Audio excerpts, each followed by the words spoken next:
Absolutely, and we have players already here for round 14, the last round of Swiss. As a reminder, this is a win and in into our top 4. Of course, that's 4 teams, that means 12 players, and those players will get an invitation to the next Pro Tour, a Pro Tour that I know, Simon, you are also trying to qualify. You're going to play RC again, trying to get there. You also, I think, are qualified for the Arena Championship, so a lot of interesting ways to qualify for the Pro Tour. Want to qualify for the Pro Tour Noctis right there. That set looks super cool. So hopefully that. This is Benton Madsen, second place at Pro Tour Phyrexia in Philadelphia. Lost to Reed Duke in the finals. He was playing Boggles at that event. That was his breakout event. He's been steadily staying on the Pro Tour for a while. Him and his 2 friends from New York are playing, came together for this event. They played the Magic Con last weekend and then also played here. It's perfect, perfectly planned to have the this tournament so close to Amsterdam. It's a couple hours of train ride away, and you can kind of get to do a little extended stay, a little vacation. Take your time between the 2 weekends and then come for the battles here in the actual weekend, as we see Benton with the bad aim here, throwing the dice off the table as him and Oliver Rausch are deciding who gets to go first. Perfect Euro summer plans, Simon. Players here going to MagicCon Amsterdam, which was a blast, and now this tournament being super fun so far. I love how expressive Benson is. Yeah, we can see what's going. Can't see the die rolls, but we can certainly see what's going on still. That was very clearly a some re-roll, and then Benson didn't roll high, and then Oliver rolled high, and that was Oliver going first, I believe. We will now confirm if that is true, but looks like that. And these lands that Benton is playing with, I've seen a lot this weekend. I feel like this has been the choice of basics for the tournament. Because I think this is the 3rd player. Oh, actually, it's Oliver's deck. It's the 3rd player that I see with these lands. And players are shuffling up. We saw Benton play here before with this very aggressive Rakdos deck. And, yep, starting here. So it looks like they did win the die roll, maybe. Oh, so maybe maybe it was not about that at all. Maybe we can't read into these expressions. So yeah, we'll see how it goes. They're waiting for the go time to start. I have a correction, by the way. On table 1, it was not a draw. It was actually the team of Quintonole conceding to Chris Larson's team. There's a good reason for that. Quinn and Chris are teammates,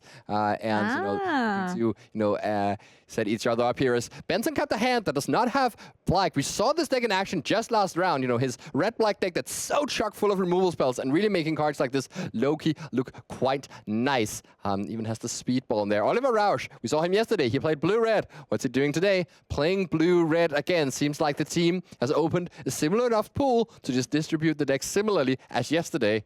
And you kind of, there's the advantage where you play what you know, because Oliver spent the entire day yesterday playing these blue-red removal heavy decks, and maybe on another such deck right here.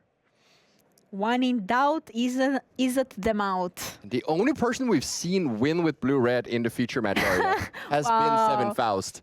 So it's this color combination has been losing a lot, and we'll see if the trend continues. But of course, it is the red mirror as interesting. The Wondrous Wasp comes on down, taps the Loki. It does not prevent damage here, but it does mean that the Loki loses his ability, and this is pretty smart for Oliver, making sure that if Benton has, let's say, a Vision of Love or something, doesn't get the opportunity to activate Loki and then play that spell. Benton, on the other hand, can't play any of that, can't do anything at all, actually. Well, I mean, he has, actually, I guess, has the Vision of Love and the Lightning Strike, but does not have the 3rd land here. So it's probably going to run out that. No, kills the Wondrous Wasp here, wants to make his Loki live. If he top decks the land next turn, he can go for that play where he copies the Vision of Love and gets so much advantage. Or if it's a Swamp, he can even, copy a removal spell. That's the dream, but we have their shield deployment drone, and that's going to make a 1/1. Yeah, 2/2 flyer makes a 1/1 here. There's a 3rd land there for Benson. So he can now activate the Loki, play the Vision of Love, but he just passes the turn. Is Vision of Love an instant? I think it is. Usually these cards are instants, right? Right. Yeah, well, I mean, they have been sorcery for a while. Let's have the card viewer show it just to be sure. I feel like this is a card that we usually don't play that much. It's not one of the most played cards in red. It's good maybe when you have a bit of a worse deck. Yeah, exactly. And sometimes these red decks is where you tend to be the worst decks at the table. That was not quite the case for Martin Dang's deck we saw last round with multiple copies of Avengers under siege. But this is an attack there from the deployment drone and his driver coming on in for 3 damage. And Benton is just passing there. Yeah, there's the Justice. Vance Astrovik, so that's the best mana wall we've ever seen. Trying to bind to the Loki. Benson says, okay, I'm going to activate the ability. Loki doesn't actually need to be in play when the ability, like when you play your spell. So just activating right now should be enough. You can even discard the Loki to the Vision of Love, actually, which is pretty funny, and maybe something he's interested in doing. Okay, 2 mana, Vision of Love, that it is. Play this, there's the copy. What do you discard? There's also this Volcanic Villain, which is not necessarily the most impressive card, and then 3 black removal spells. So yeah, just start by chucking that Volcanic Villain in the graveyard. Let's see if we can find a swamp. There it is, 2 more lands. Do you discard the Mountain now? And Benton does decide to do that. That makes him curve very beautifully next turn, playing the Loki and the black card. There's 2 more swamps. Now Benton's mana is fully set up, and he may even be on the precipice of flooding as he picks up, the 4th land in a row. Or 5th, maybe? I think there was 5 lands in a row on top of his deck. Maybe a little just pocket. Wished a bit too much for the lands. Yes, exactly. Sometimes be careful what you wish for. There's actually a movie about this, is Obsession. Oh, yes, exactly. Heard about it. So be careful what you wish for. And yeah, so playing Loki here again. 2 mana up. Passing the turn to Oliver Rausch. There's Dark Deed in hand, I believe, maybe, or Bite. Widow's Bite. So it's Widow's Bite and Dark Deed, and I believe another removal spell as well. That's Cruel Alliance, yeah. So Benson's hand is chock full of removal, and that's exactly how he built this deck, and trying to just play a few cards that can take advantage of that. Like the creatures in this deck, maybe not so good, but if they can enable the removal spells, maybe that is totally fine. Starts by taking the 5 damage, though. Does not move a finger, and once again, Oliver does not want Benton to untap with that Loki. Wants to minimize that. He is suspecting that Benton's deck is built to really make this card good, because if you're playing Loki in your Team Seal deck, well, that's probably a good reason for it. Yeah, Trickster Stratagem here, a very good card.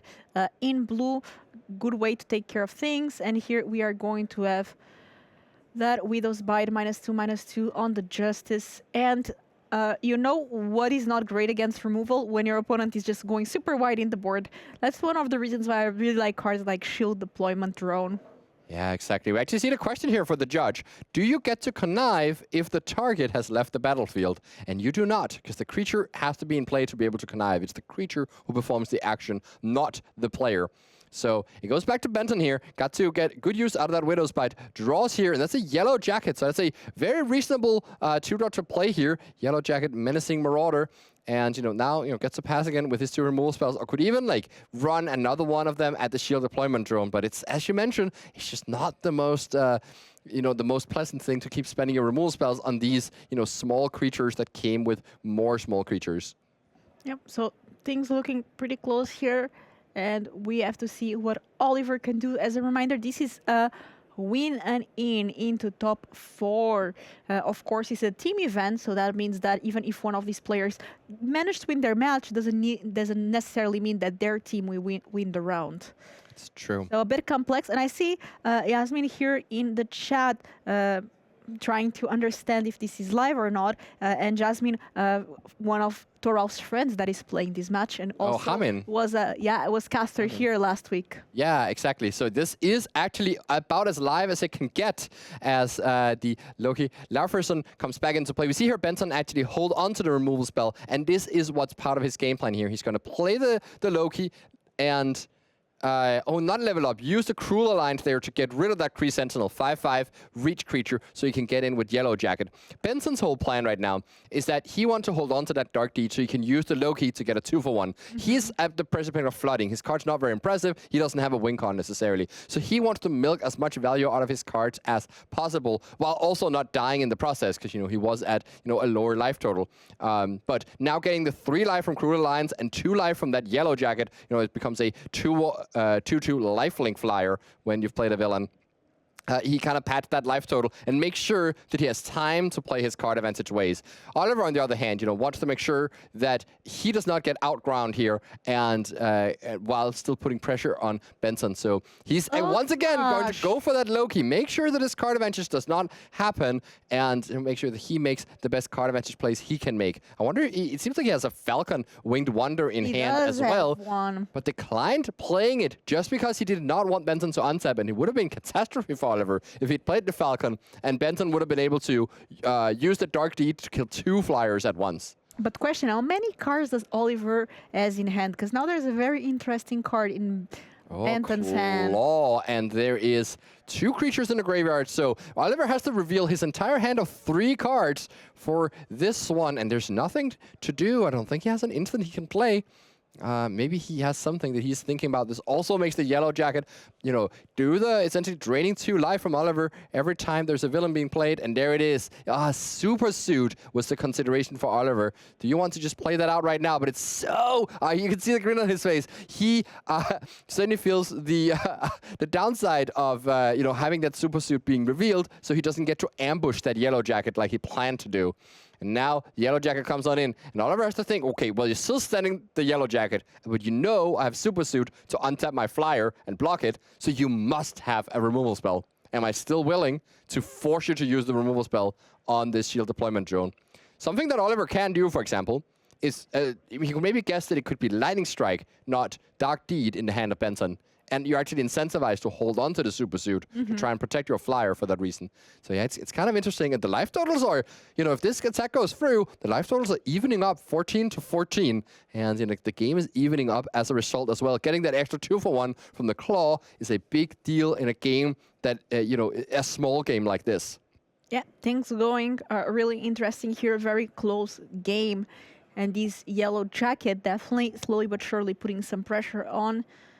Playing the Super Suit there. Oh, Oliver is going to do it. It says, yes, I will force you to use your removal spell now so you don't spend it on anything later. Because right now, the shield deployment drone is not actually a threat, and Benton could just sit on that removal spell for ages. But this lets Oliver potentially top deck some of his more powerful cards, like, let's say, an Iron Man Master of Machines and those types of things. He's sitting there with just the Truck Toss in hand. He can put the Super Suit on that Soldier token and defend just fine against Claw. And then all there's left is that Yellow Jacket. This is truly a small game, as in when everything dies and you're left with just the small bits and pieces. This is the type of game that Benton's deck, is excellent at enabling. The question is his deck also excellent at being in that game? Oh, Flying Car! Oliver has a big punish there, passed without equipping the Super Suit, which is a bit of a, there's a bit of a tell that he would not spend that mana there, but presumably keeping up the Truck Toss is what Benton was thinking. But now gets to ambush with that Shield Flying Car and gets to block that Yellow Jacket, take it out of commission here. And Benton did not top deck yet another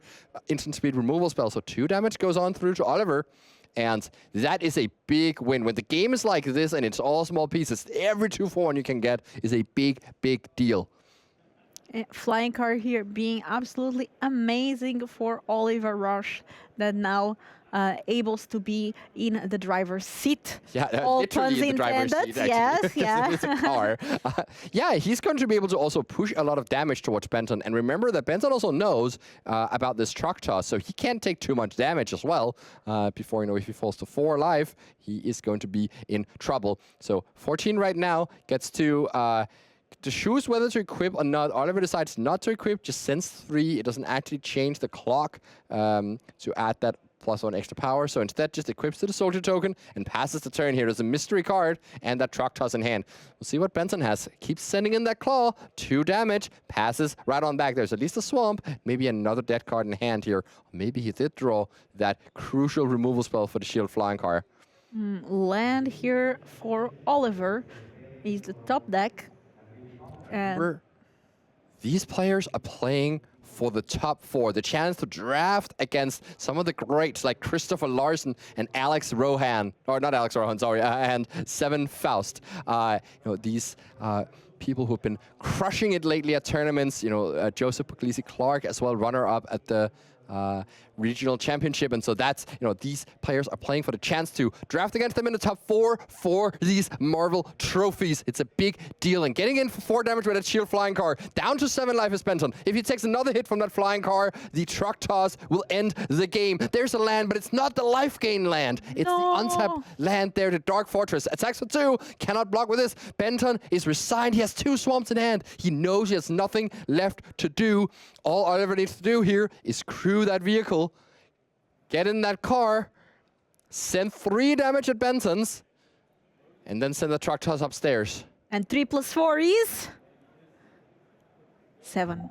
Well, now it's 8. Now it's 8. Oh. Coming in for 4, and there's the truck toss. And that is game here. Oliver Rausch taking game number 1 for Germany. But we are still going to have game number 2. And let's see what we have sideboarded. Benton going to be on the play game 2 once again.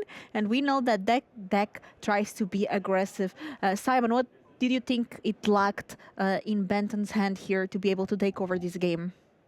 Well, the thing is that he just had a lot of removal spells and could like play this 2-for-1 game. Like the big thing that happened was that Oliver was very aware of dealing with that Loki, making sure that Benton went up on cards the least amount possible. The only thing he got to do was play that Vision of Love. And there was actually a big issue with that Vision of Love. Like you discard the cards before you draw. And if Benton had known there would be a pocket of 5 lands on top, he would have for sure wanted to hold on to his Volcanic Villain and wait until he can discard the land later. Because if he had the Volcanic Villain as like a 5-power attacker after its power up, that would actually have been a huge difference in this game, forcing potentially the truck toss to hit that, buying him more time, and being more of a threat. But that's not at all how the game played out there. And then of course drawing that shield flying car in a moment where Benton didn't know about it. Honestly, Oliver made that play with Super Suit, where he played it right into the removal spell he expected was there. And part of that was that he knew that he had cards like Shield Flying Car in his deck, where he wanted to bait out the removal spell. And the next turn he got, to eat the creature. It lined up very fortunately for him in that sense. So essentially, what happened there was Benton tried to make the game small and had a lot of ways to gain small bits of card advantage and removal spells, but Oliver's deck was better at going up on cards and ended up winning as a result. Also, drawing a few less lands matters a lot when you're in these small games. Absolutely, and we are going ready here for game number 2, where I'm sure Benton hopes to get a bit more cards to play and not flood as much. And let's see how things play off. Also, it was the first time that I see a flying card suited up. It's true. It is. So you can certainly put a super suit on your flying car. In that case, I guess it's just like new tires and such. Yeah, that's true. Right it. after you go to the mechanic, Yeah. And these cards are upside down, so that makes it a bit difficult. Ooh, Okay, there we go. I love when you draw your hand like this, one card at a time, and you see, oh, this hand is unplayable, unplayable, unplayable, and you draw the mountain. It's like, snap keep. That's exactly what happened here.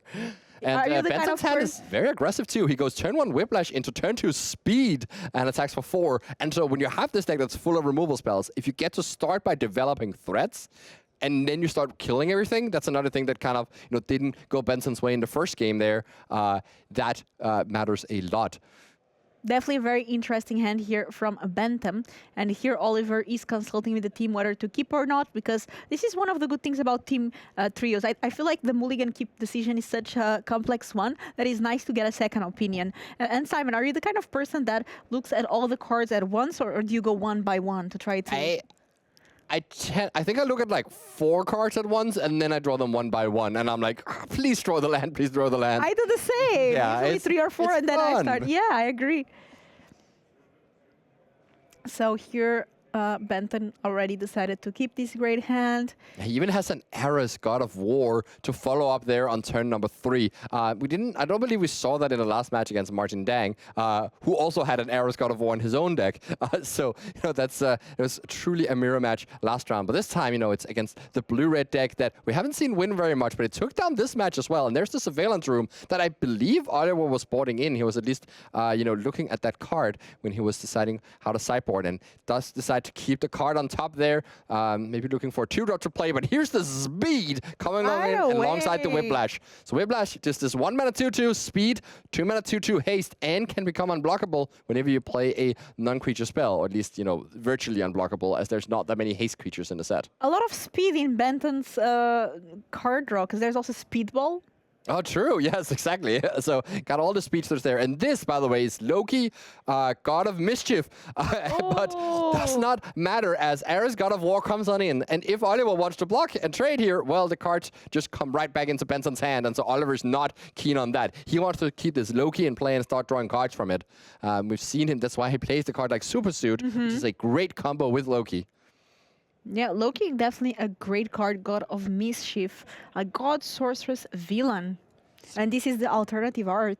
I've never seen it. Yeah, it is. No, it's actually also the Magicon promo, right? So I believe you have seen the art. Oh, yes, it's a Magicon promo. But it also exists in the packs to open, and that's what Oliver Rausch and his teammates have done here, as Oliver needs to find a way to deal with that Ares, but in order to do that, he needs access to red mana, and so has to spend his entire turn land cycling this. Oh, interesting. Goes for the island, not the mountain. I wonder if this means that there's a depower in his hand. Very interesting choice there. Oh, it's an aerial Doombot instead. So this is not going to help him that much, and he may have to rely pretty heavily on that surveillance room in order to have it surround that surveillance room in order to use his Hulk Smash. But there's also, the creatures are too small to really fight against that Ares. It's actually a very similar game as we saw Seven Faust play. Blue Red against an Ares and not being able to answer it because the Hulk Smash is not big enough. It's almost like the same story exact, as now their whole team is rumbling on in.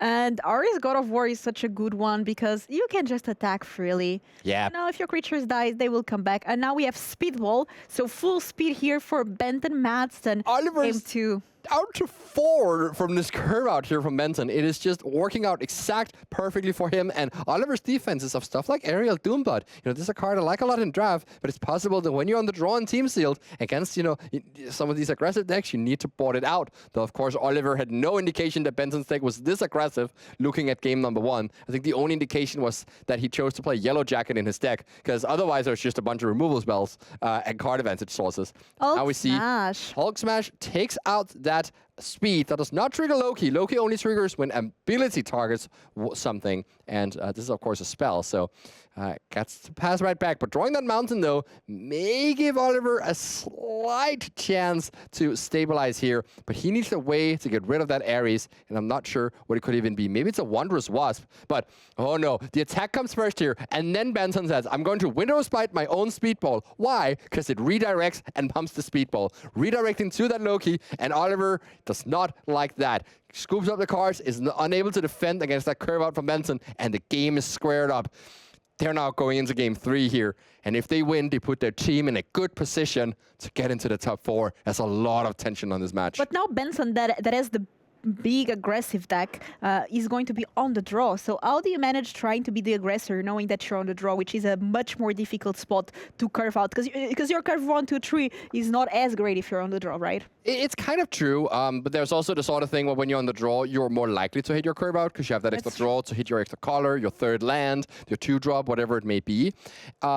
Though it's also possible that Benton, you know, could slightly shift the strategy, because we've seen that his deck also has these card advantage sources and the ability to grind, and so he might actually board out some of his aggressive cards like Whiplash and Speed and replace them with cards that help him play the card advantage game, like, you know, the Visions of Love and such. So you can actually completely change your deck depending on play and draw and team sealed when you're working with a big sideboard like this.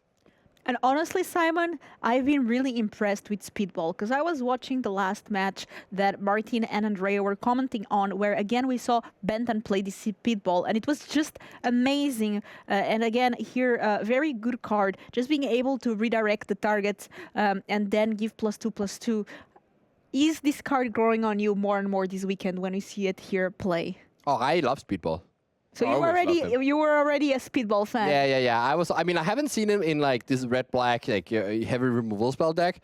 I've only like, you know, played it with it in red-green and red-white and such. But it's certainly like it's certainly the type of card that I kind of reward you for having a bunch of removal spells, since you start by pointing it at Speedball and then at the opponent's creature. So every removal spell gives him +2/+2, meaning he's kind of a 3-mana 4/4 for a few turns while you're spending your removal. And that combination is kind of neat. Not too many other big combos in Benton's deck for it, though. So it may also be the sort of thing where it's kind of like the last extra playable to fill out his red-black deck. We certainly see that the creature quality is not quite there for his deck. His removal quality is very much there. You just need to support it. He also has cards like Hulk Smash, which needs things with power, and Speedball does have power. That is true. And somebody in chat is asking if the 3 matches from the teams are parallel. Yes, they are indeed. They're played at the same time when we're watching Benton Madsen against Oliver Rausch. But we also have on the middle table, we have Alan Ke up against Thoralf Severin, and then we have Andy Liu against Jasper Grimmer at the very back end of the table. Maybe Andy and Alan are reversed. I'm not actually sure. But this is what's going on there. And they're also playing their matches, and they're updating their teammates on what's going on. But now we see this aerial Doombot be much, much better than it was in the previous game. I was thinking exactly that. I was going to tell you, Simon, right now, the same exact team. On the play, much better now, this card. And Benton not doing much. I mean, there's some removal there, but there's no access to red. And I just saw on Benton's face, he was not happy having to keep this hand, I believe. Yeah, this is just a few removal spells. And I love this from Oliver. I believe he had a Hawkeye, Master Marksman, that he refused to play early because he's seen the Widow's Bites and the Dark Deeds and the Lightning Strikes and all that in Benton's deck. And he wanted to bait out the removal spells before he plays his powerful rare. And there's the third land from Benton. And he now gets to play, well, does he have a Baron Helmet Simo? No, just has to go Cruel Alliance on that aerial Doombot. Once again, you can see his hand has Loki and such, and he's much more setting up to try and play this game where he kills everything Oliver has. We'll see if Oliver runs out of gas. Now has to play out the Hawkeye here after baiting out 2 removal spells, but Benton is not done. The only reason he wasted a removal spell on that shield deployment drone is that he has more Cruel Alliances here where they came from. That's the second one, and he still has yet another removal spell. 2 more, actually, lined up in hand, especially once he finds that red source. But this little 1/1 is starting to do some damage. And now we have Irby. Irby is great. I feel like Oliver has these cards that they enter and they do something. Either to create a little soldier or here to draw a card.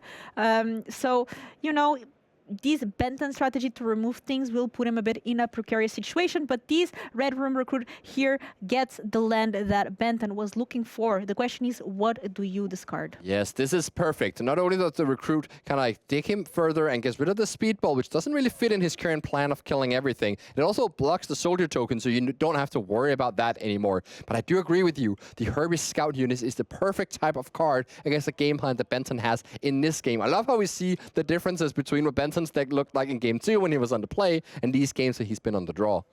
Yeah, completely different games here, and Oliver getting the chance to develop things and make just Benton's removal be a bit more awkward and leave him not so much in a good spot. But Benton still has access to a lot of cards, and now the mana base is there. So let's see how this game plays out. As for 2 mana, we get the Hulk Smash targeting that Loki. So Loki is gone, and we are attacking for 2 with Irby, leaving Benton here down to 14 points of life. Oliver still at 20. Land, and we have Ares again, God of War. So this is a 4/3, and whenever creature you attack dies, you return it to your hand, I believe.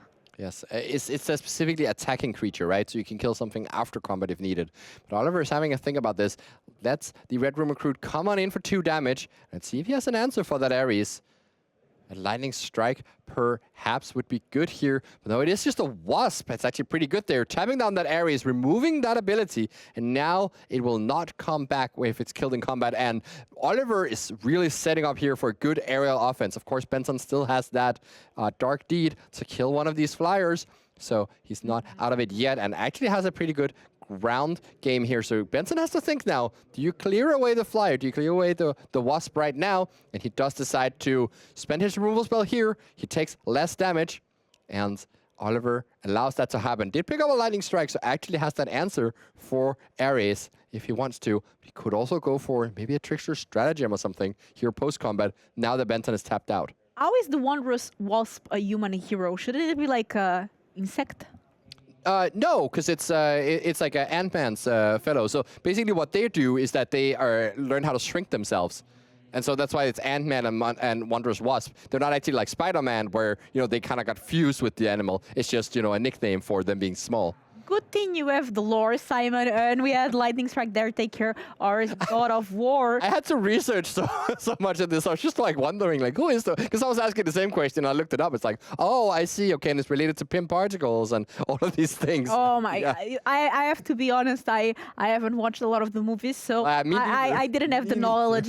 I'm only just now realizing. But we have Ulk Smash here on the shield deployment drone, taking care of one of the flyers. So trying to chip away at these flying damage that Oliver keeps presenting, and Benton down to 11 life. Yeah, this was actually the last turn there for Oliver was a perfect turn cycle for him. Got to play a 3-drop, again another thing that played so well against removal, and also remove the Ares in the same heartbeat. So the question is now, he's sitting at 5 lands. Now he kind of just wants to keep on drawing as many spells as he can, keep up that pressure. The Herbie's gonna chug in there. The 2 soldier tokens are still being blanked by that Red Room Recruit.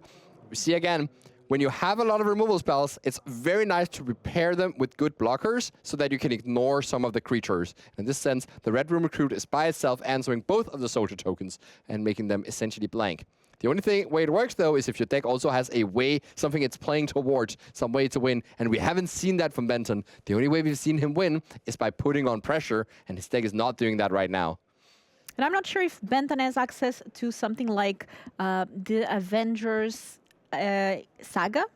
The Avengers on the Siege. Yeah, I'm not sure either. We don't have deck lists for this match, but there's a second Loki, Laurferson, coming on in, and Benton can actually power that up as well, since, that is reduced, and then he'll do exactly that. So there's a bigger threat right there, and it all happens. Oliver has not spent any of his cards, just untapping here and taking his turn. I wonder, I think I saw a Trickster Stratagem in his hand earlier, and he might be, yes, he held onto an island before, so he could discard it to the Connive, and now he gets to play that stratagem, make the Herbie bigger, and put the Loki away, and then really gets to take advantage of how Benton got a bit aggressive there and traded, like attack for 2, but now he's going to take 2 damage on the backswing from these soldier tokens. Has to decide if that Loki's going second from the top on the bottom. It's a difficult choice, but it's probably not the type of card he's looking for. A bit too weak for his taste is. And the lower you are at life and the grimmer that the game looks, the more that you have to be selective with what you can draw. In other circumstances, Loki would be always a great second from the top card, but here Benton needs something specific to take care of these flying damage. And speaking of Loki, now we have Loki, God of Mischief, on Oliver's side. Yeah, just, Benton about to take his turn, and Oliver says, no, I am not done. I drew into this perfect spell, so once again got to spend my mana exactly how I wanted to. Got to spend exact 6 mana there. Things are going well for Oliver, and with Benton down to just 5 life. That's a justice. Bouncing one of these creatures. You can bounce the Misty Knight, hero for hire, but you can also bounce the 2/3, and that means these 1/1s can get in once again, and also there's a card draw from that Loki, since you did target something with an ability. And yeah, I think Oliver is probably happy to just attack with everything right now, because that means that Benton has to trade off the Misty Knight for that Loki and go down to 1 life, and I'm not sure what Benton can even draw. Maybe he has a Massacre Girl in the deck, or maybe a Modok. A Modok that would be great. Brutal on this board. Okay, is it a Modok or not? Modok or bust. It is something. Red Room Recruit. They're trying to find something, but now it cannot be Modok because there's not enough it's mana. Just a Hulk Smash. There's so much removal in Benton's deck, but we see Oliver's deck lines up so well against that. And now we're seeing Blue-Red clinch another win today, both the times against Red-Black. We see who's the champion of this matchup. That is Oliver Rausch taking it down for the German team right there. Now he's looking over at his teammates. Hey, now only one of you has to win your match, and we advance to another top 4. It's another team top 4 finish for Thoralf and Jasper, who top 4'd in Amsterdam alongside Arne Huschenbeth, another one of our casters. Very well done here, and honestly the game was super interesting. I really like the way that Oliver just kept going with these white creatures that just made it so difficult for Benton to remove, and all this removal got worse and worse, and then just the fact that the Flyers kept applying so much pressure. All right, we're going to be watching the middle table here with Thoralf, Severin, aka Tuffle, our friend of the caster booth there, and up against one of the other New Yorkers there as he's now coming in and out of focus as we're figuring out exactly where he is. Yeah, we need glasses, that's for sure. I need double glasses, apparently.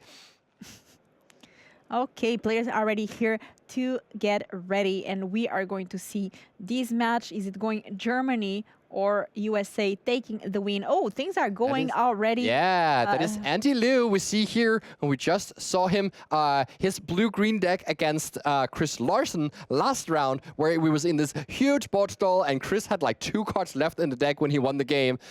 Now it's a, it is another green mirror, but looks to be of a very different character as Thoralf sends a Hellcat on turn 2, which signals to me that his deck has a lot of forests, and he may even have the unbeatable Squirrel Girl, as that's a big payoff for having a lot of forests. Absolutely. Rapid Rescue being cast there for Liu, following up that turn 2 undercover scroll, grabs a land, that's an AIM Labs, the blue-black land there, and plays a Hydraulic Helper. So he has a lot of mana development right now, but can he capitalize on that? The Hydraulic Helper not at its best in blue-green, because there's not that many artifacts to ramp into, and indeed we see Kassar of the Savage Lands in his hands, but the Hydraulic Helper will not help with that one. Not in much help. It does block the Hellcat though, so that's not nothing, and Tuffle here is in the tank of how to proceed. I wonder if he's also playing a blue-green deck. I see the blue-green land in hand there, PIM Technologies, which is the laboratory where they shrink themselves, Ant-Man and the Wasp. The things that you know, Simon. All right, playing here 2-1 trample, and whenever you put a +1/+1 counter on a creature, you're also going to put it there, Knight of the Wandagar. Love this from Thoralf here. I was thinking, are you going to attack into that 2/3 here? And essentially, like, Andy can just eat this creature for free, but it's going to come back with a plus counter, and then also put a plus counter on the Knight of Wandagar, and Tuffle is totally happy to do this, and make sure that he can attack next turn. Andy says, yeah, you know what? I'm not taking the 2 damage. I'm going to be a big butt creature next turn with this Pet Avenger, so I'm okay with you having 2 3/3s in play, and I'm happy that you kind of wasted your 2/2 there. PIM Technologies does come into play, and that's 1 life for Thoralf. All right, Thoralf here playing a land, passing the turn, and let's see what Liu can do. There is some ramp there with an undercover scroll. We can have Pet Avengers be the play for the turn, but let's see what other options Andy has. Yeah, there's like he drew Mr. Hyde for turn, but that's not that's not the most efficient use of mana. Can't play the Kassar since the Hydraulic Helper only plays can't play non-artifact spells, so it does not work for Kassar of the Savage Lands. But this Pet Avenger is here, still doing a good job of defending the board. Can Tuffle have some way to get rid of this Pet Avengers? It's not that easy in blue-green to get rid of a 4/4. Maybe he has some other ways to break through. Tap it down, get it out of the way temporarily, or have a trick to break through. We'll see here what he's up to. Not easy to take care of a dragon, cat, dog, bird, frog, hero. Yeah, you have to take care of all 5 at once. It's a tough job. Tough job, but Thoralf trying to get through, and let's see if he has a combination of heroes and villains here. I think this is a go nuts, actually, that he's thinking about how to use. He can fight the undercover scroll and cut Andy off of resources there, because he noticed that Andy missed a land drop, and so that might be impactful. Or you could fight your Death Toucher on the Pet Avengers and then go into attacking. Or you can teamwork this one, tapping apparently 4? What's going on with that? You don't need to tap that much. Put a counter on the Hellcat. That also puts a counter on the Knight of Wandagar. And this lets Hellcat attack. Yeah, this makes a lot of sense. So you made the Knight of Wandagar fight. And I guess there's some confusion with is this Serpent tapped or not for the teamwork? And I guess it is legal to tap it alongside the other ones for teamwork. So I guess that is what Thoralf did here. But now the Hellcat is coming on in. It has died once, so it has no more abilities to come back once again. But Andy has to decide whether to take 4 and does decide to do that here, keeping his Pet Avengers around. But it is going to be tough, though, because the Pet Avengers best job right now is kind of trading for one of Tuffle's creatures. So I wonder if it's because, it's because of this. Andy has Depower in hand, which is a way that he can blow out Tuffle next turn when, there comes an attack and he goes to block there. There's a Wolverine being picked up from Liu, but he does not have red mana nor a 4th land as well. And this is actually a pretty tough spot, because if you wanted to use your Depower in combat here, well, he's no longer able to do that and also play something else, because his hand is like Frozen Eyes, Mr. Hyde, etc. So he might just be forced to play out a Mr. Hyde and pass the turn right back. And if he keeps on playing this way where he takes the damage, well, I mean, he's going to be losing his life points very quickly. So decides to go for instead Frozen in Ice, take away some of the bleeding. But that card, Premium Removal, going on a Knight of Wundagore is a big, big win for Toffel. And there it is. I called it. Unbeatable Squirrel Girl in the hand. This deck is mostly mono green. This card is absolutely insane. The more that it stays alive, the more that it becomes difficult to deal with. Oh, he also has a cool card from the bonus sheet. Unnatural Growth. At the beginning of combat, double the power and toughness of all of your creatures. Toffel's deck is sweet. Another reason to be very high on green, because that card is 4 in its 4 resources. So now it makes sense, the mono green. I love it. And Andy Liu really needed that undercover scroll to get access to mana, and now really getting punished for that being removed with Go Nuts. Wow. So actually the Go Nuts decision there from Thoralf was great to take care of the undercover scroll that was providing Andy Liu with some mana. Now cannot play things like the Overin and needs to play these 2/2. Is there a land? There is a land. Toffel's hand was stuck with 4 drops and 5 drops. He also has the Cosmic Cube in that hand. So drawing that 4th land here, able to now play the Squirrel Girl, or maybe even just run out the Trickster Stratagem to get a Connive and dig towards that 4th land. Now he's going to decide which of these to do here. And you always see when your opponent taps the lands and then thinks, well, they may mean they have options. They lands on tap again. Toffel is thinking it through. Which is actually better. Normally you would think, yeah, you just slam your rare, but it's not always as obvious as that. So now we see Andy Liu put a die on top of his deck to remind himself to use the Mr. Hyde's ability in his upkeep. And you know one thing, Simon, when I thought he's an opponent and I see a hand like Thoralf as right now, I'm like, oh no. You know, when you thought Caesar, they have like not one option, 2, 3, and it's not enough. So this hand is absolutely insane. And now we have the unbeatable Squirrel Girl that is going to make a little squirrel when it enters and also attacks. So Thoralf here developing the board. And Andy Liu gets to pick the 4th land, but it's not a red source, so cannot cast his Wolverine.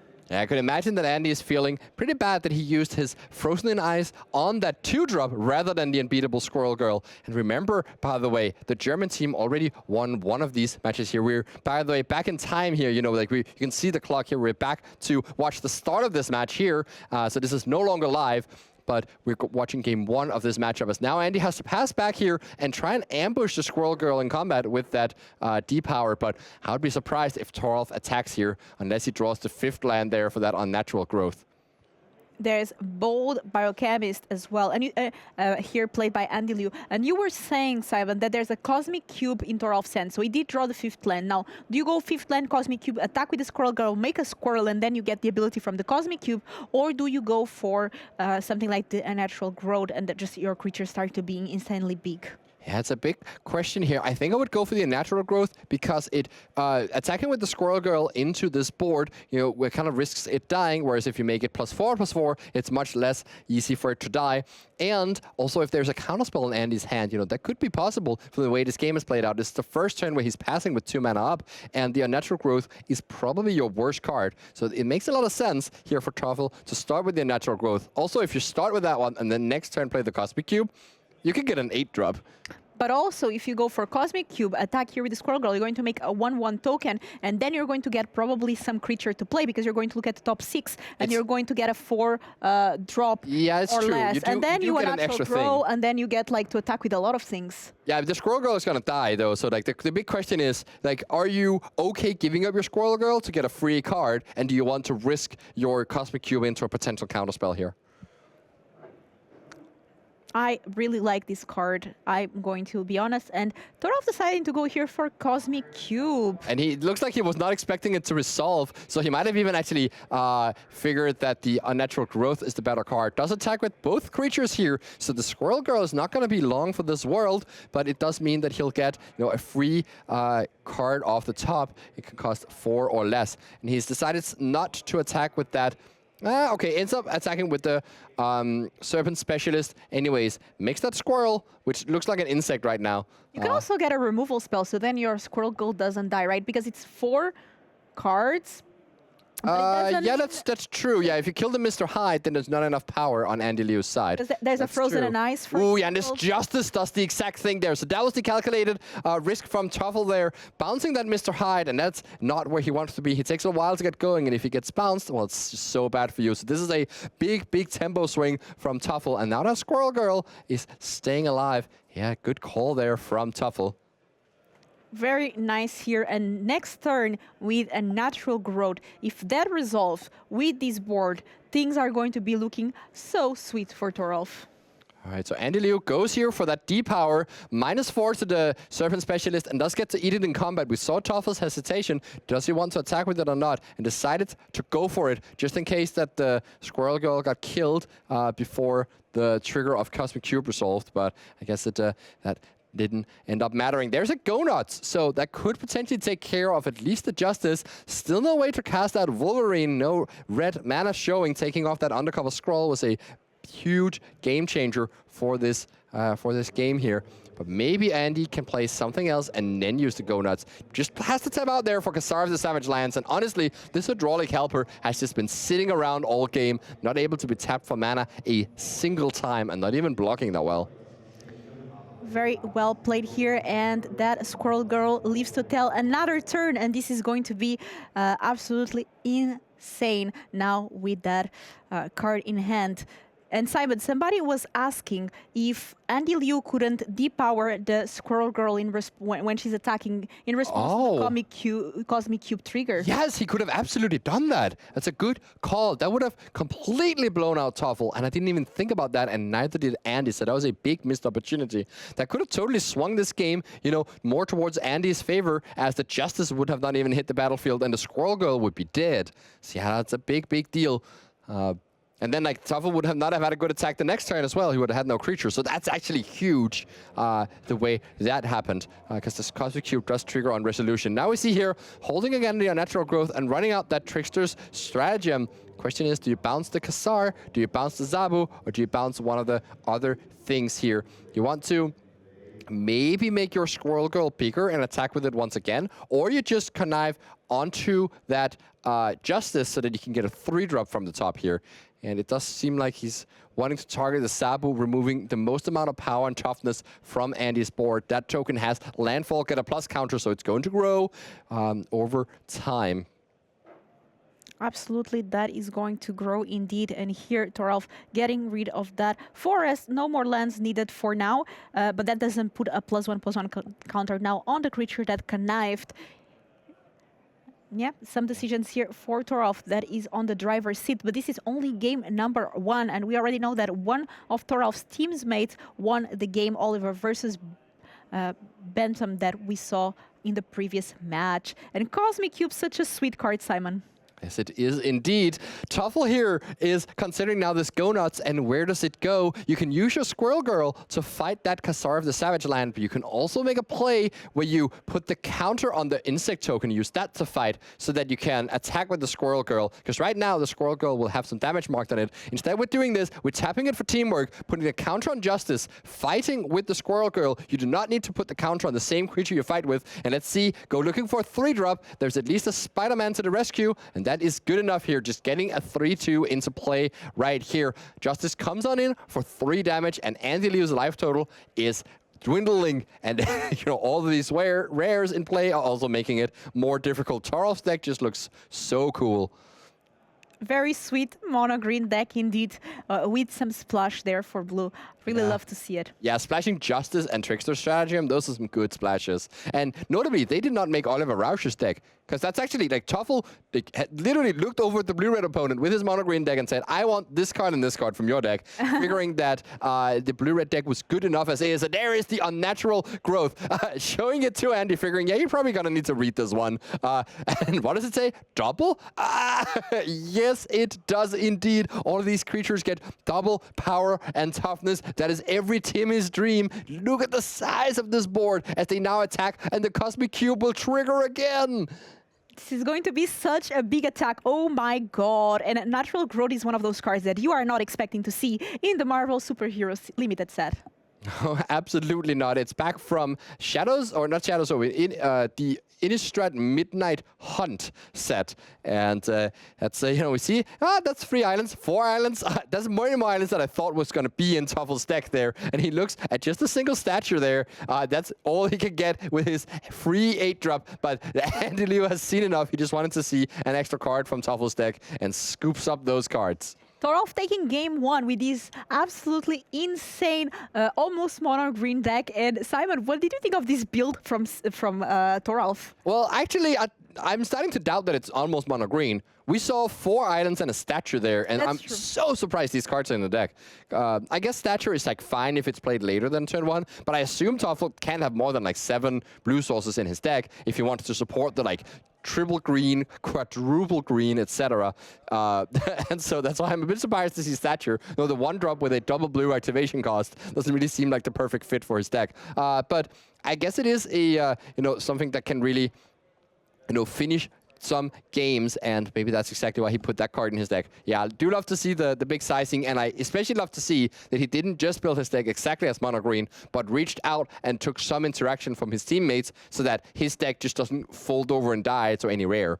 I love to see this, and honestly, Simon, this is such an important match for the teams here because this is a win and in to top 4, and top 4 gets the invitation for the Pro Tour. So that means if the team wins this match, they will qualify for the Pro Tour. Not only you, but your 2 friends as well, which is so special. So this is so much pressure, especially if your teammates finish the game earlier and they are 1-1, and now it depends on you. That pressure must be absolutely insane. Yeah, I mentioned the reason that these people want to win is that they get to draft next round. That's kind of like where my mind was at. But of course, the players here are looking for that Pro Tour invite and the ability to gamble or to play for those Marvel trophies that are on the line for the winning team of this tournament. And yes, you say qualifying for the Pro Tour with your mates is just another level of it. You know who you're traveling with. Yeah, you know who you're preparing with. That's your boys right there. And so that's exactly what these players have in mind. As they're moving into this game number 2. Toffel does not know it yet, because remember, we went back in time. I believe that they're still in game 2 with the Benton versus Oliver match going on next to him. But if Toffel wins this next game, or the one after that, he will be in top 4 alongside Jasper Grimmer and Oliver Rausch. And there's one advantage that Thoralf's team has, is that they are German. They can speak German. I don't know if the other team speaks German because they are from America. So if they only are able to communicate between English with themselves, then the German team can understand. Yes. But they cannot understand the German team. That is true indeed, though it's a bit of a risk, of course, that it's possible that Benton, for example, speaks German. It would not, surprise me if that is the case. He does at least have a Danish last name, so there must be some European family history there. As these players are sideboarding up for game number 2, and Andy Liu, of course, has to figure out exactly how to deal with this mono green beast from Thoralf. Certainly not something he expected to face when he was preparing to play Green Mirrors. And this is a very different style of green, much more like red-green, honestly.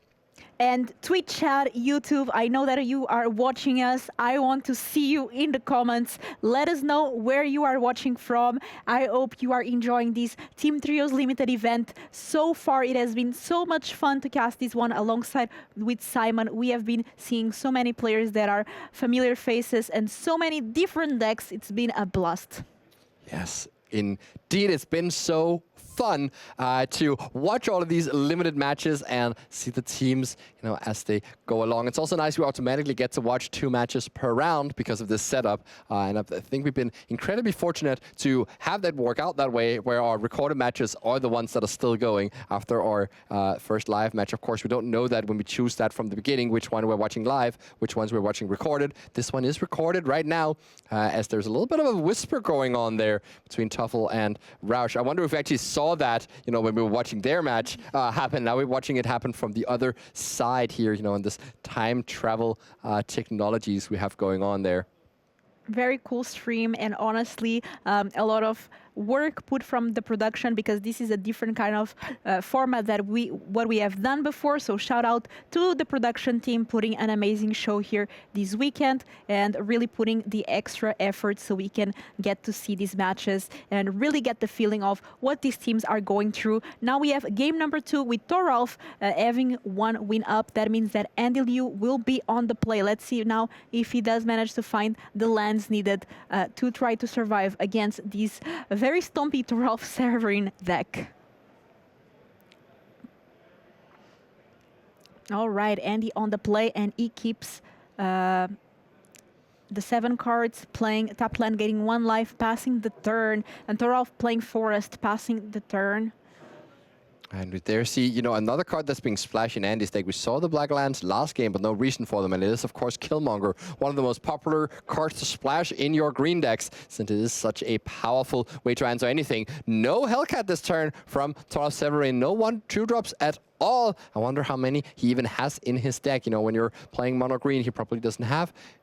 It might be limited a bit in the number of 2-drops he could even put in his deck. But they choose to keep this hand, and there may be a good reason for it. I see a Spider-Man to the rescue. That's not going to help him defend. I see a Go Nuts. Well, it's not live right now, but I do see that Cosmic Cube that maybe Andy Liu has sideboarded in a way to be more prepared for. Mr. Hyde, Monster Within. It's a 3-mana 2/2, and at the beginning of your upkeep, it gets a counter, or you can remove the counter to draw a card. You can remove a counter from anything, actually. And now it's attacking here as a 3/3. Spider-Man to the rescue. Rescues 12 life total here. Doesn't get to block, but no, there is a punishing punch. Andy is just double-checking. Wait, so does this have indestructible when it comes into play? There's something about that. Do I get blown out if I do this? But no, you do not. He can kill that just fine. Paying the 3 mana. Now there's the red source for the Wolverine. Yeah, Andy's deck, is it? No, it's not full 5 color, right? But it does mean that if he draws the Wolverine, he'll be able to cast that too. And the Mr. Hyde got in for damage there. There's the Pet Avengers, but now the Mr. Hyde is set up to remove that counter and draw a card. It's essentially a slow Phyrexian arena, or it can just be a threat that grows out of control. Very flexible card there, even if it is slow. Definitely a lovely card, and we saw a very interesting interaction yesterday of Mr. Hyde with Jessica Jones, where I believe it was Gabriel Nassif was just removing the stun counter with Mr. Hyde to draw cards. So that was super sweet interaction, and I feel like this set has a lot of those nice ones. But now it's only a 2/2, and there's the Pet Avengers on the other side. Let's play the Serpent Specialist. That's a 1/1, and immediately powering it up to become a 3/3 Death Touch. Yes, indeed. It is not, not the most impressive turn 5 here from Andy Liu. I assume he would have loved to be able to play something like Kasar of the Savage Lands. I actually think he has that card in hand, and he even has an untapped land to go with it. The other blue-black land in his hand being the Hidden Grotto. But decides not to go for that yet, instead trying to defend a bit from that Pet Avengers, playing out your Death Toucher, and then playing your Kasar of the Savage Lands when you have your land drop still remaining, so you can immediately trigger your landfall, or maybe play the land from the top of your library. So that's what's going on in Andy Liu's mind there as he plays the 3/3 Death Toucher instead of the Kasar.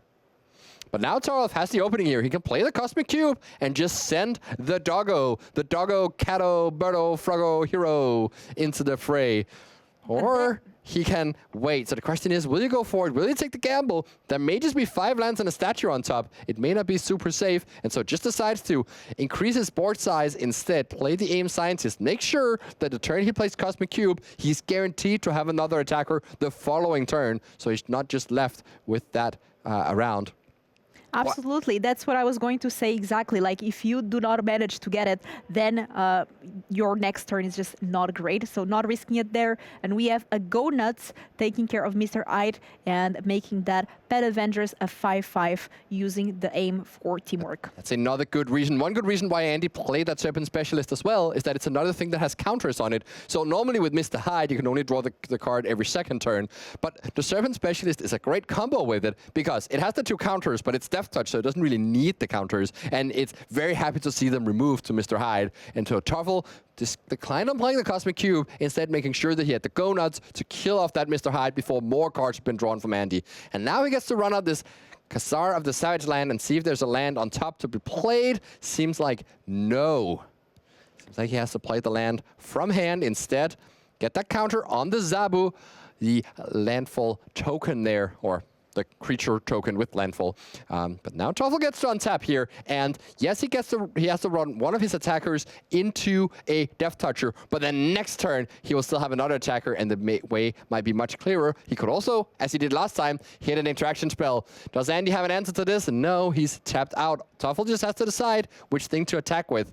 If you attack with your 4/4, well, you trade your worst creature for the Death Toucher, but you do give Andy the opportunity to double block with Kazu and Zabu.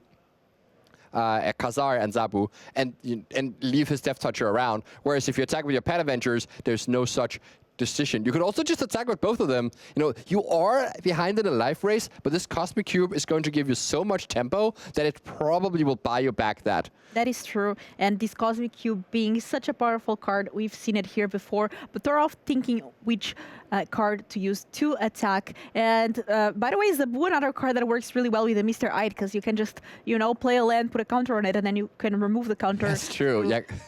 To draw cards. Yeah, so. Good thing that Mr. Hyde got killed there for that reason. Thoralf decides to only attack with the Pet Avengers. It's no. Sending in both. You're playing Green Stumpy for a reason. This does let Andy do the double block and the trade with the Death Toucher, clearing off the board, unless Thoralf can hit another creature here. That's the second Spider-Man to the rescue. Not the most powerful card, but also a Trickster's Stratagem that you get to play right now here in combat.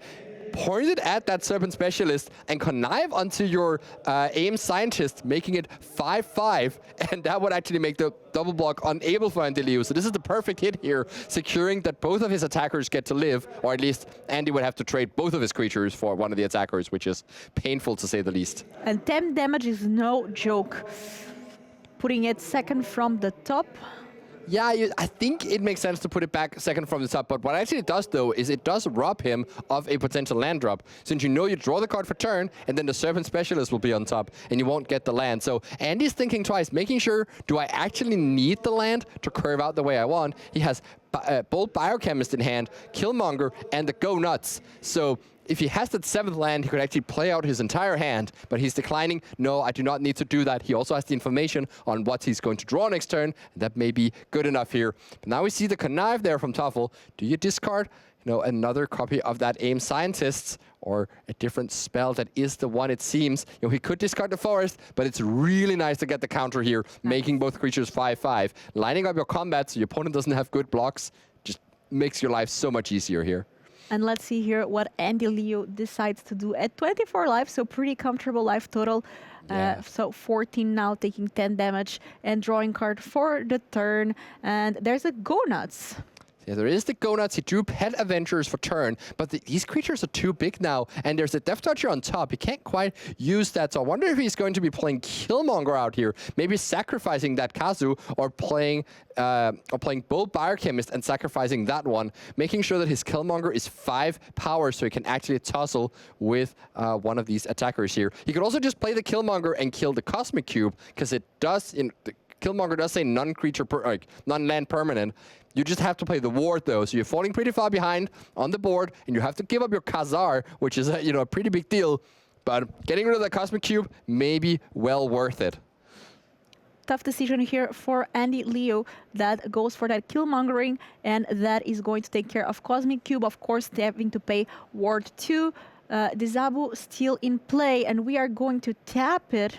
To attack. Okay. Attack. Ooh. So it's a bit interesting here, because Thoralf could play the 7th land and attack with the Pet Avengers, and then you can't double block anymore. But call damage control and call an ambulance too. This is crazy. Getting back that Cosmic Cube. Andy Liu did so much to get that into play. Hits the Squirrel Girl. He just puts it into play immediately. No, there's a Justice. Would you rather have the Justice and bounce the Killmonger so none of your cards can be killed in combat? You get in for 10 damage, pushing Andy down to 4. Yes, he can replay that Killmonger, but it's like, what are you even going to sacrifice at this point? It might make a lot of sense to put Justice, Vance Asterik into play from that Cosmic Cube. Such a powerful combination. We've seen it before. Does decide to go for Squirrel Girl, though, and let Andy make that trade. Now there's just more and more problems being generated when your deck has a lot of bombs and Cosmic Cube to find the bombs. Well, that's a way you can, present your opponent with 2 problems where they can only answer 1.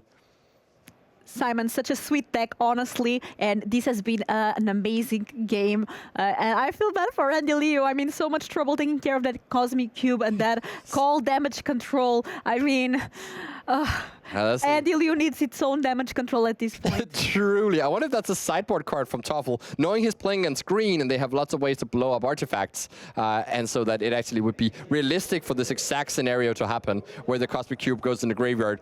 Andy, though, he's not out of it yet. He still has that Go Nuts. He has the Serpent Specialist, but does he have triple green? No, he can't play all 3 spells here. Taps the Zabo, kills the Squirrel Girl, now has a 5/5, hope that a Cosmic Cube bricks. 9 life, that's the total life of Andy Liu, and that Cosmic Cube really helping out Thoralf, not ran out of gas, and we know there's still a natural growth in the deck. Yeah, that would not work immediately when you get it off Cosmic Cube, since we're past the point it triggers, but here's a good play Thoralf can make. Before you go to attacks, you play the Spider-Man to the rescue, tap it, make your 5/5 indestructible, and then send it in. Essentially using it on the aggressive mode. It doesn't give indestructible to an attacker, so you can't wait and use it as a trick, but you can use it preemptively and secure that your 5/5 gets through. The only thing you want when you have a Cosmic Cube around is make sure that you keep getting good attacks in. So that would be a very nice line here for him. He also has a Doc Samson in hand, and I believe can play the land and the Doc Samson as well, follow that up, just to have another creature on the board. But he's taking his sweet time, making sure that this is actually how he wants to do it. And there's 19 minutes left on the clock, so playing that Spider-Man there and going to go for the attack. Preemptive Doc Samson, in case he hits something that comes in with counters. There's the natural growth. Look at that face. Should I get that? But there's a super strength. It's like a super strength too. He can just play that, chuck that on his 5/5 attacker, and that's gonna force a jump block right now from that Pet Avengers. What a hit there from Toffel. But he can also, you know what, super strength, it's better than a natural growth. Just get that right now, and yeah, you can see there from Andy, the resignation. I can't possibly beat this. How would you have super strength in your Cosmic Cube deck? So many 5-drops from Toffel here, and this is just so much fun to watch his deck do exactly what it's meant to. This is how maybe the Berlin team here going to take their slot into the top 4, getting those Pro Tour invites. Andy Liu's team from New York, they came so close, losing to Chris Larson and his team, and then losing to Thoralf Severin and his team, 2 Pro Tour champions, taking down Andy Liu 2 rounds in a row and robbing them of their chance at that Pro Tour. Plays the Biochemist, draws some cards, can play out the Serpent Specialist there to have a Death Toucher, and are you dead? I think you're still dead to that 9/9 trample. There's no way to get rid of that. And Andy here pauses, smiles, and considers. And Simon, we don't need damage control at this point. We need a full-on ambulance here for Andy Liu, because this is such a strong board state from Thoralf. And honestly, nothing that Andy Liu could have done this game, I believe. It was just strong card after strong card, good games. That means that's the match. You see them celebrate there. Okay, that was not that much celebration. You see them celebrate there, give the handshakes all across the board. Of course, the team there from New York staying after the Magic Con, Benton Madsen, Andy Liu, and their last teammate, Alan Ke, they ended up losing this one, but good effort to them. Made a deep run, but this is the Berlin team. Jasper Grimmer coming back to the game. Thoralf Severin doing what he does best, showing up to tournaments. We saw him win the regional championships just a few years ago as well in Naples, and now he's back at it again with another top finish here.